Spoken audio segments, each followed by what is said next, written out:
going on, people? Myke C-Town here with my ongoing reviews of Fear the Walking Dead, and today I'm going to talk about the season finale. I don't remember the name of it now, because it doesn't fucking matter. Let's just call it finale.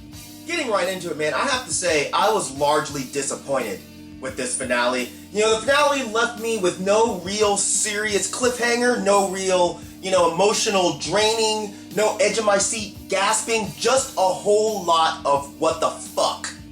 And I'm gonna get into the biggest what the fuck moment of this show, and that is Daniel Salazar's jackass plan.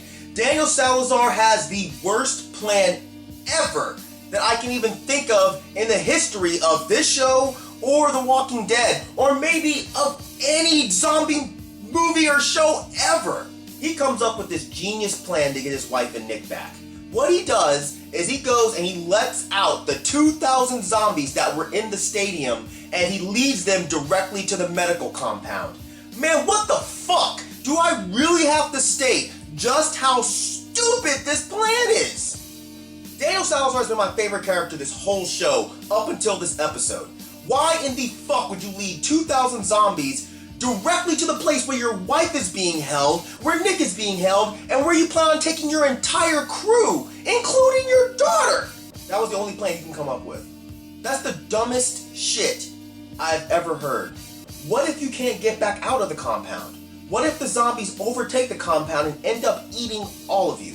And how the fuck did your old ass manage to stay ahead of them long enough to get to the compound with no problems? Remember the first season of Walking Dead? Especially, think about this, remember back, the episode where Sophia gets lost in the woods and the zombies are chasing her? She was running her ass off, and those zombies were going pretty goddamn fast. So you mean to tell me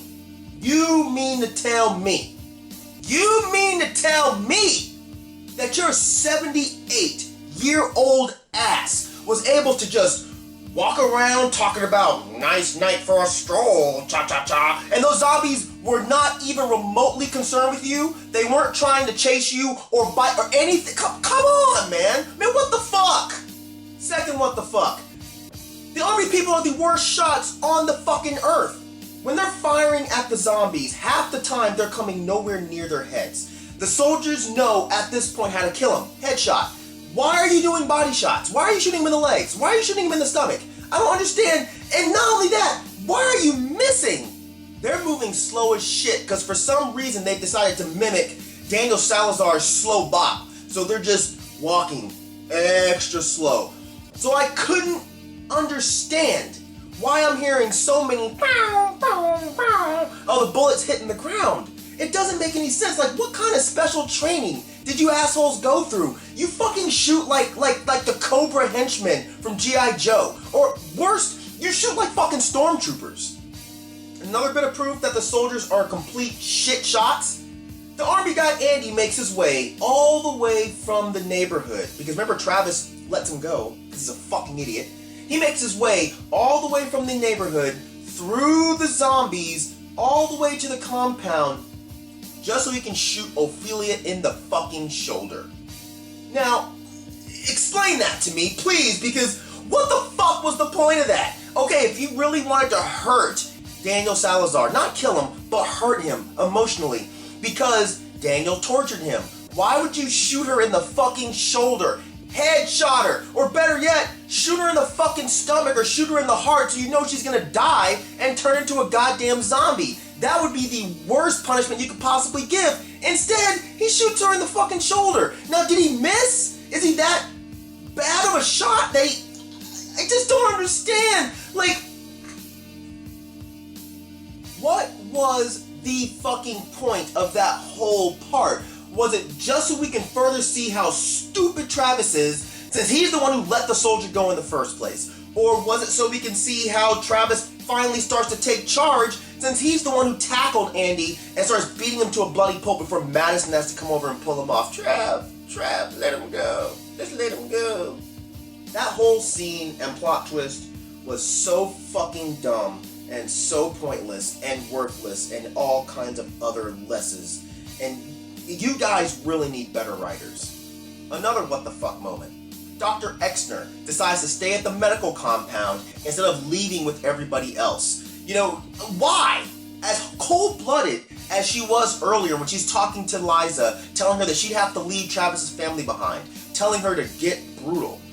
Then, because all of them half-dead-ass patients that you have are gonna get left, you decide that you're gonna stay and die too. For fucking what? I don't understand another shit move by the writers. We need another medical person on the team since Liza's dumbass went and got herself bit. So now there's no one there who knows anything about medicine. They ain't got no Herschel. Did you guys even think this through? You kill off one of the least annoying people, but also one of the most beneficial people to the crew, instead of killing off one of these old worthless ass people that are running around doing nothing but annoying everybody. Another what the fuck. Strand! So if his whole plan was to sneak out with the key that he already had, then what was this big reason that he needed to save Nick? Nick didn't help him at all. All he did was follow behind him with his pants hanging off his ass. Why save a junkie instead of a distraught father who's dying to get back to his family? Or why not save one of the super hot chicks that are stuck in that cage with you? Why not that? Why save a fucking junkie? It makes no sense, man. What the fuck? Oh, and I'm not done with you yet, Strand. You risked your fucking life for some cufflinks?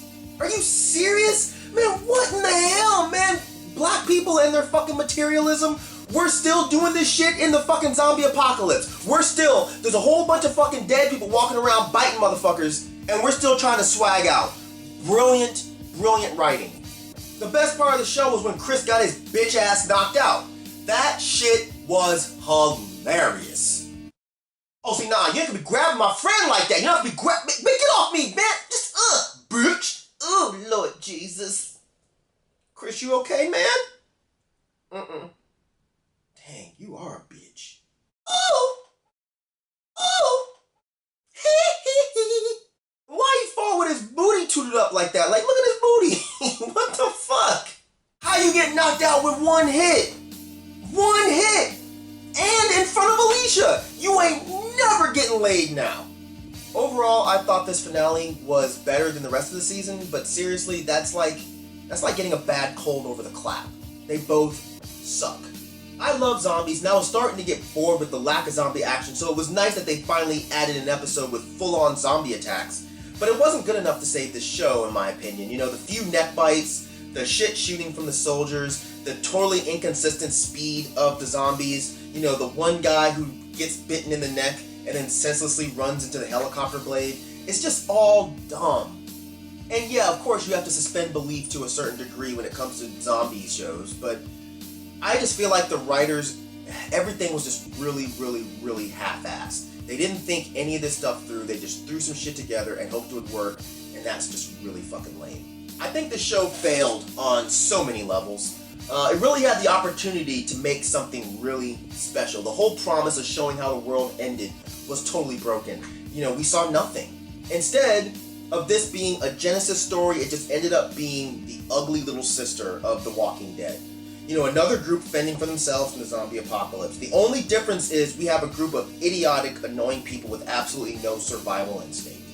I really can't understand why they chose to do it this way. Like, if all you were going to do was focus on another family with no revealing of what actually happened in the beginning of the apocalypse, then what the fuck was the point? You know, this all just seems like a ploy to make money off the already successful franchise, which is understandable in today's climate, but for the consumer, it's completely pointless. You know, lots of shows have had break-off spin-offs that did really well. You know, but the difference is those shows were patently different than the original. You know, you have Cosby Show in a Different World. You have Different Strokes and Facts of Life, All in the Family and the Jeffersons, Buffy and Angel even. And even though that show had a similar premise with killing off monsters and vampires and shit, it was still different enough to warrant watching both shows. This show just isn't different enough to really get me excited to watch it. I'm not gonna lie, you know, I love zombies. And I already started watching this season, so I'll probably return to the next season, but not sure I'll do these weekly reviews, as I might just start to get too frustrated with the show and the writing to actually care to make a video and edit it. In my opinion, this should have been shown from the perspective of an army guy, you know, so we could really see how everything fell apart. He can still be a family man, but have him start off on duty. We could then get a perspective on the government actually collapsing from the soldiers' point of view. We can also see how the local law enforcement failed and then fell apart and then move on to a bigger scale. And then the rest of the show can focus on the soldier trying to get back to his family. You know, kind of similar to what we have with Rick trying to get to his family, but at least here we would have a different and more helpful story. Instead, we just had this Big Lots Family Dollar-ass version of The Walking Dead. I am very disappointed with these 6 episodes. I will hope that next season turns out well, but I have very, very, very little hopes for that. Sorry guys, I was so annoyed talking about this shit-ass episode that I totally forgot to record my outro. So I'm recording it in my car. So, thank you for living, thank you for loving, thank you for being you, and I will see you guys next time. Alright? Peace, bitches! You only get one hand because the other hand's holding my phone, recording this outro. Ooh.